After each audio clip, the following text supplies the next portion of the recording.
We are back after a long break. How long has it been, Brant? 3 months, 4? I don't know. Long time. Yeah. Maybe more than that. Maybe 6 months. I don't know. My name is Doug. I'm here with my co-host, Brant. And we are here to talk about startups. Maybe even specifically our startup that now is, it's approaching 18 months of age. Since you joined. Since I joined. Really? Mm-hmm. Wow. Yeah. So it's an interesting story, at least for us. It may not be interesting to anyone else, but I guess we'll find out if we tell the story on this podcast.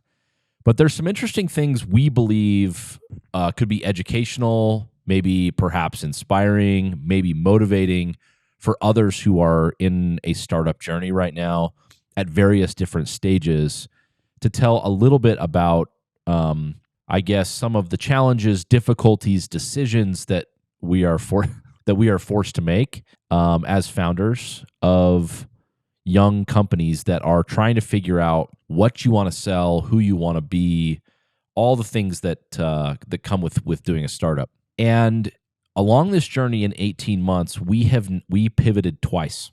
And the first, when we started, well, actually, I guess, Brant, you could say you've pivoted 3 times with this particular business. Yeah, like 3.5.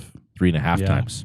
Yeah. So I joined Brant about the first of the year, 2022. And when I joined the company, you had already gotten into Y Combinator. Right. Just barely. Just barely, yeah. And why don't you tell everybody what the idea was that got you into YC? It basically was, what if you took e-commerce and turned it into shoppable video, kind of TikTok style websites? So could you make your website feel more like a social app than kind of a stereotypical like print-based paradigm? So it's like video first, mobile first, really fast loading, that kind of stuff. I know it very well, Yep. actually. And when you went through the YC interview, what percentage of the time in that interview did you spend on your idea? You mean like Talking, what did they? talking about the idea, them asking you questions about the idea. Yeah, I would say it's like probably 70%, and the other 30 was kind of go to market type stuff. Yep. But the YC interview is very short. It's 10 minutes, just blast with questions. If you start talking about anything they don't care about, they just cut you off. And it's just like It sounds very friendly. Yeah. The most information dense interview of your life. Now, when you guys interviewed with YC, that was in December of 2021. How long had you been working on that idea? In some form, it was probably a year. About a year on that one. Yeah. You'd raised a pre-seed round. Yep. And then when I came into your life and Roger came into your life about the first of the year, when we decided to team up, we decided to pivot. Yep. On day 1 of YC, which was, I don't know, it was early January, like the 3rd or 4th of January. Yeah. And we decided to pivot into creating NFTs as a data layer for primarily e-commerce brands. Right. All brands, but really web-based, and using it as like you would store a wallet in the browser and you'd give away NFTs for free, and it would basically replace cookies as a way to interact with consumers on your website. Yep. Seemed like a cool idea. We got some pretty good traction for the first few months of the year. And then we realized pretty quickly that idea was probably at least 5 years too early, or maybe forever too early. Or going to be made illegal. Or could be made illegal. We're not totally sure yet. Things progress on a daily basis on the crypto front. Yeah. But what became very clear about by May of 2022, so about 4 months in, was it was probably more of an agency business than it was a venture scale business. Yeah. And we'd raised our seed round at that point, and we knew that we needed to pivot. And so about May, beginning of June-ish, we pivoted back to the idea that you guys were working on before, which was short-form video, landing pages, in place of like a kind of a print-based style.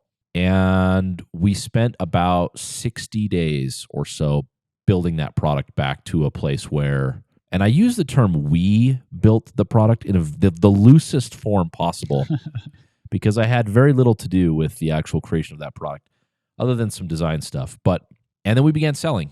Yep. And we began selling that product into e-commerce stores. And we used this podcast as a form of customer acquisition, cut these podcast clips into short form video on social channels, and a few of them went viral. And we had probably 150 or so e-commerce companies inbound to us. It was interesting because it felt like at any point where we were like, is this going to work? That just something like that would happen, like a video would go viral, or like we would get some influx of leads from some place, and it just kind of kept us going on that idea. Yep. Which, could be looked at good and bad, but I found that interesting that that one video actually, I think, that went viral probably prolonged us working on that by months. Yeah, 4 months. Probably months. Through that process, we sold for about the next 60 days or so, 60 to 75 days. Yep. Just purely to e-commerce brands, that direct-to-consumer product companies primarily. Yeah.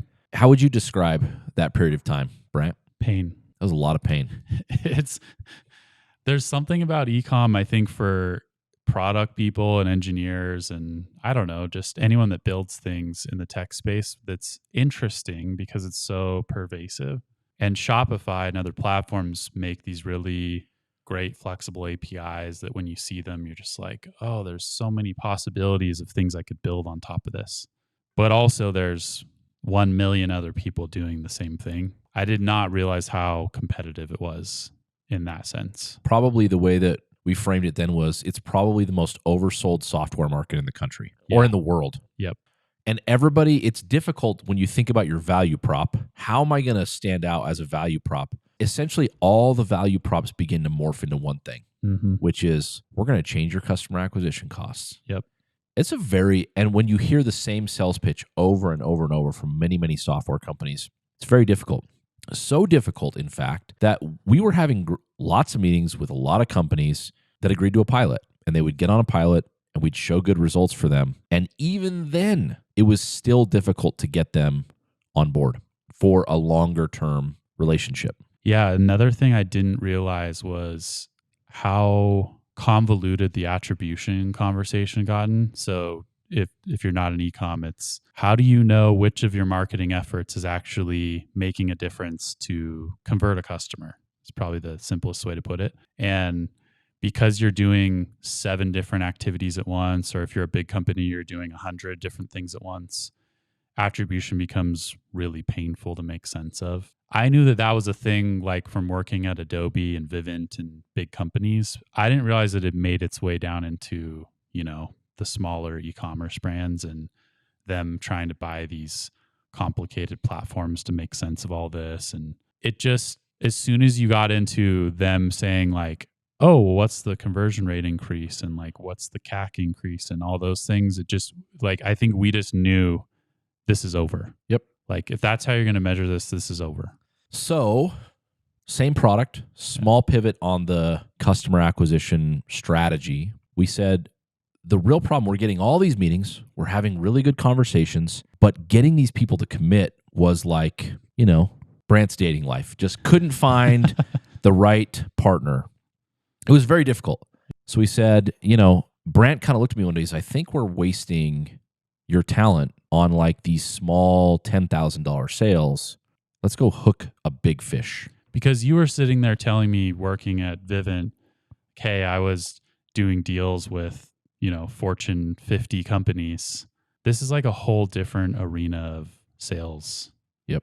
That is actually very valuable and hard to find. And this is going to sound maybe a little bit arrogant, but basically most of the people who run marketing for these direct-to-consumer e-commerce brands would have been a direct report of a direct report of a direct report of mine.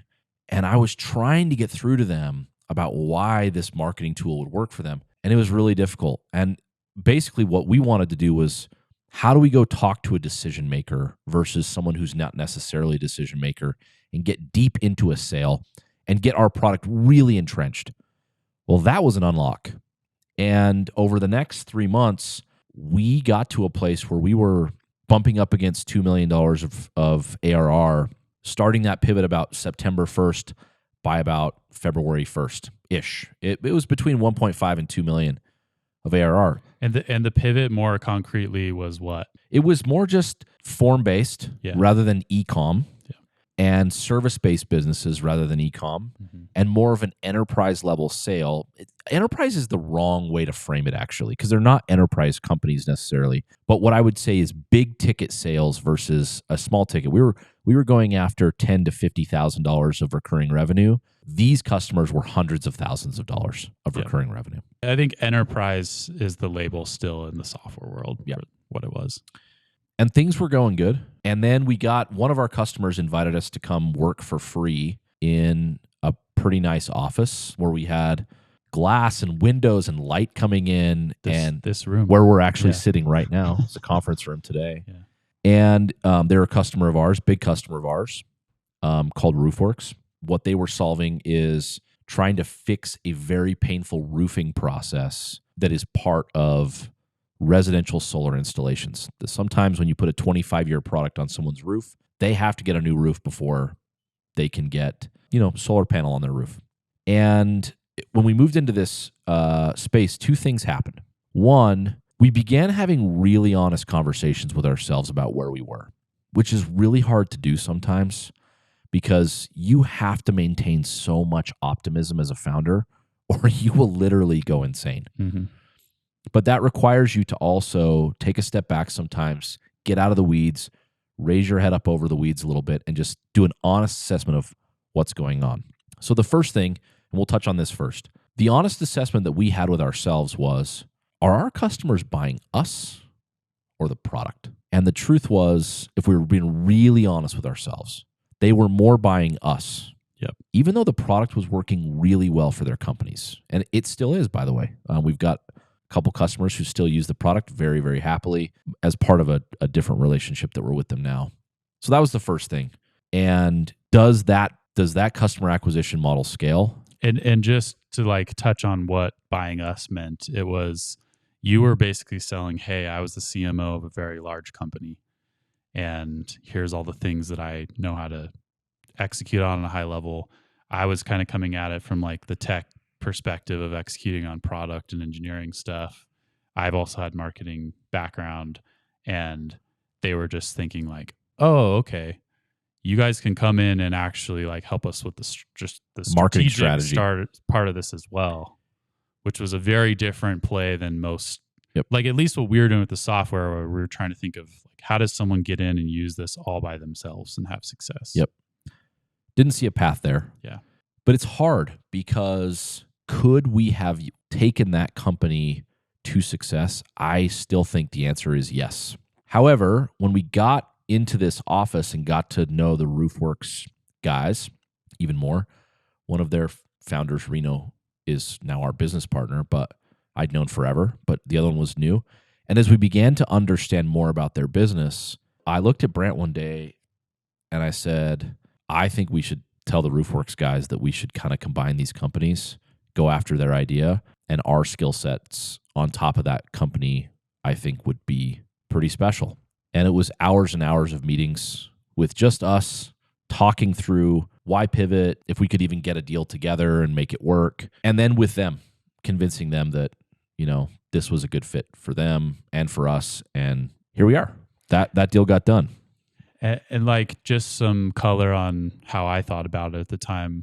I knew that we had so much more to build. What I thought was a more concrete roadmap on the Remi shopping product than we had ever had. We had really detailed designs. The product was stable enough where from a server and engineering perspective, a lot of those hard problems you have to solve at the beginning were set in place and solved, and we had process around. But I was looking at those designs at the same time and just knowing, okay, this is probably 9 months of work at least, just to get to the point where we can say, hey, we're now going general availability to some degree, or we're opening this up more broadly so that we can go beyond being an agency-based enterprise one at a time thing to getting more mass adoption.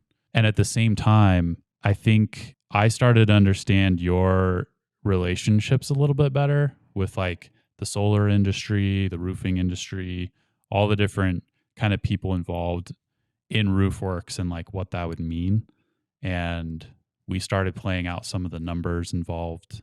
They were not obvious to me, and I don't think they are to most people, of like how much money there is in the space and how little attention it gets from what I would call like Eurus tech company. Yeah. Like it gets a lot of attention from sales. Yep. And they bring along technologists. And I'm not saying there's no good ones. I've met some talented ones, but it's not the culture of the company. That's right. And so we looked at it and said, is there sort of like a Uber type play here where we can be like an Uber for roofing and kind of come at this and solve all the problems with like a technology first lens and have an advantage in that way? Yep.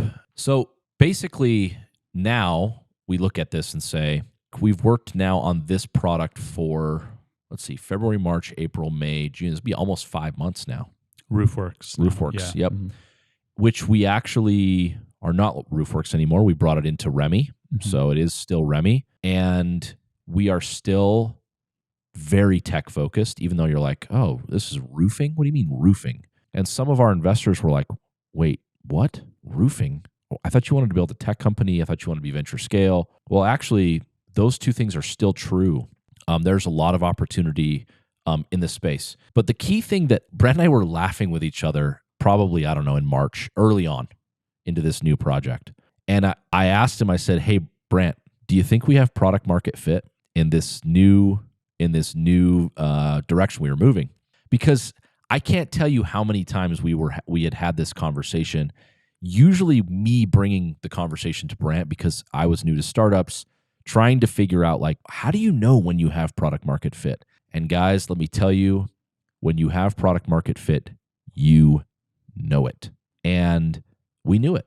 Like it wasn't even a question anymore. Roofworks, the product they were working on, had product market fit. And maybe, Brent, you could provide a little bit of more color as to like why we just were like, yeah, we have it. It's there. I think one of the hallmark differences is that you don't come into work on a weekly basis feeling like there's the potential to change your entire product direction. That's one that jumps out. It's more like now we have 100 different opportunities and which ones do we want to pick? And all of them represent like reasonably high dollar amounts. It's not theoretical. They're sort of opportunities that are sitting there if we want them because the need is so obvious and so great. It's not, in our previous context of building the Remi shopping things like, well, yeah, the people should want this if they like understood. And some people did. And they did, but there was so much convincing and sort of probably more of a startup that would go along the lens of like starting a new movement. Uh-huh. And that's just kind of a different journey. And so I think could have been that we've gone like a year and a half further into the Remi shopping thing and got enough case studies and enough success where people started to look and say like, okay, now I really want that thing. We had the same type of feeling. Yep.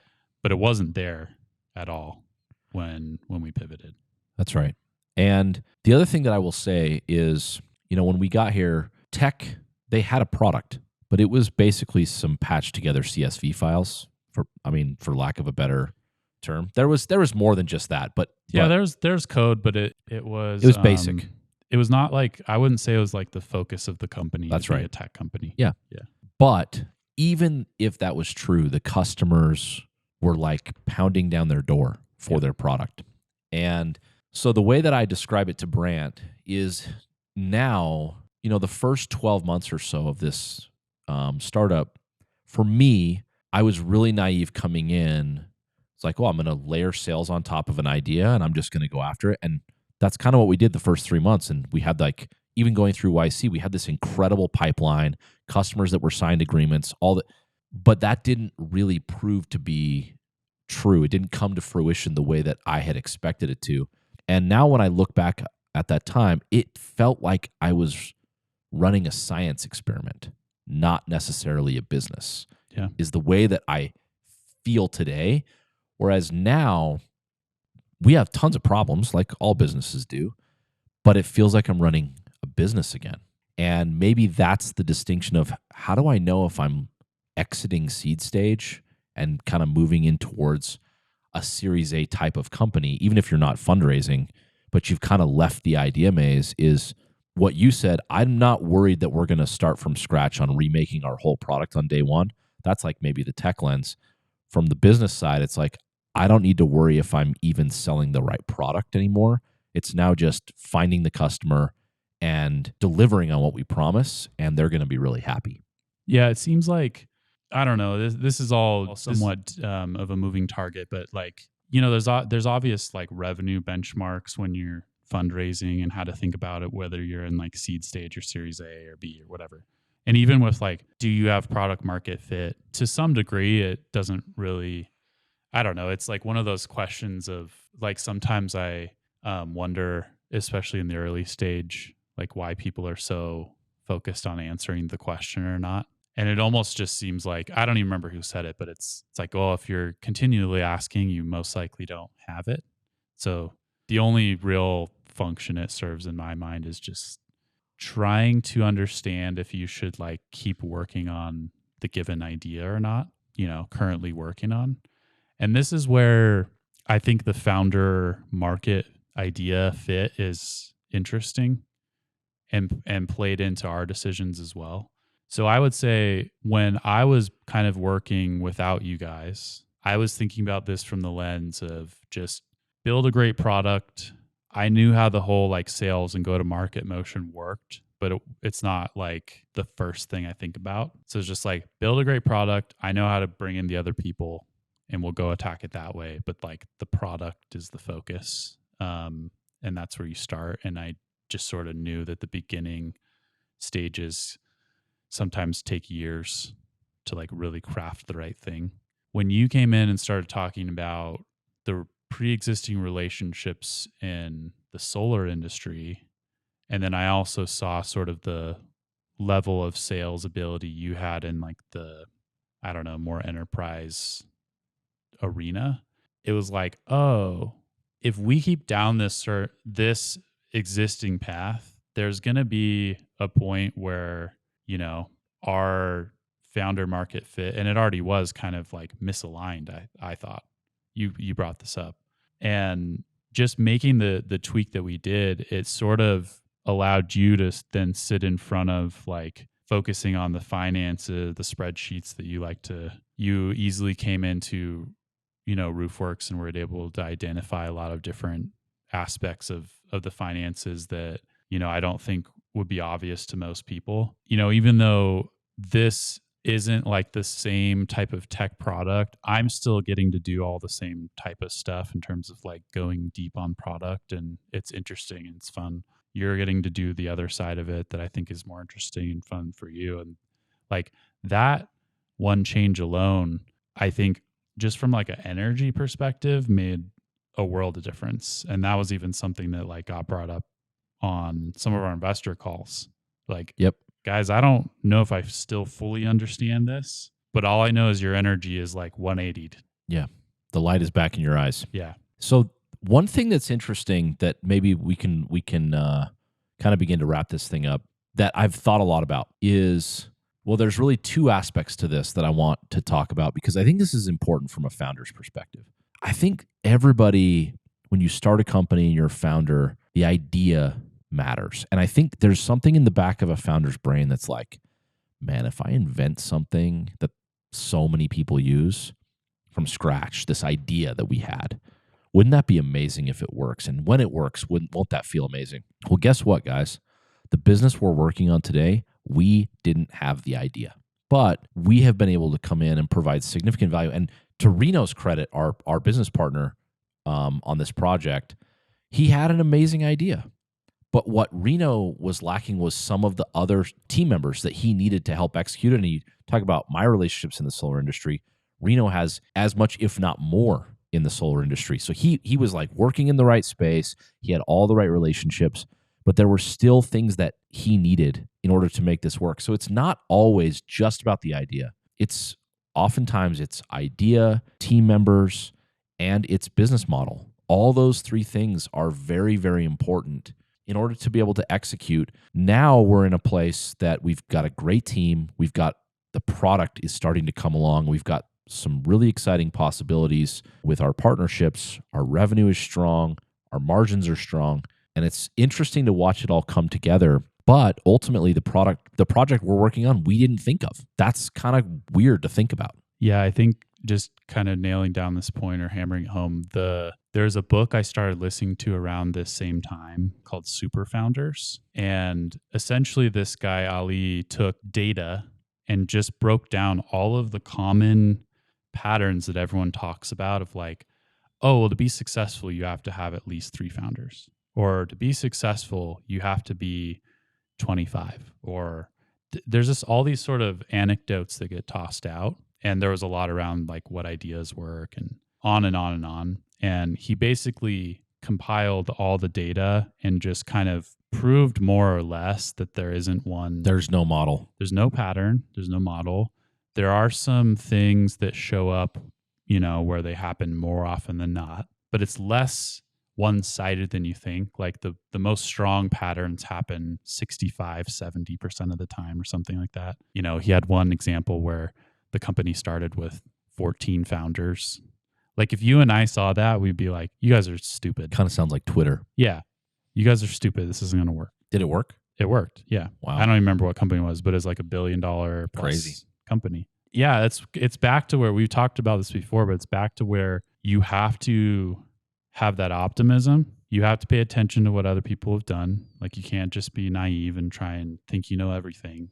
But at the same time, you have to realize that you're going to go against the convention on some subset of things. That's actually the essence of creating something valuable. And knowing which of those things it should be takes like a lot of guts, and it's hard, and you're not going to be perfect at guessing what those things are.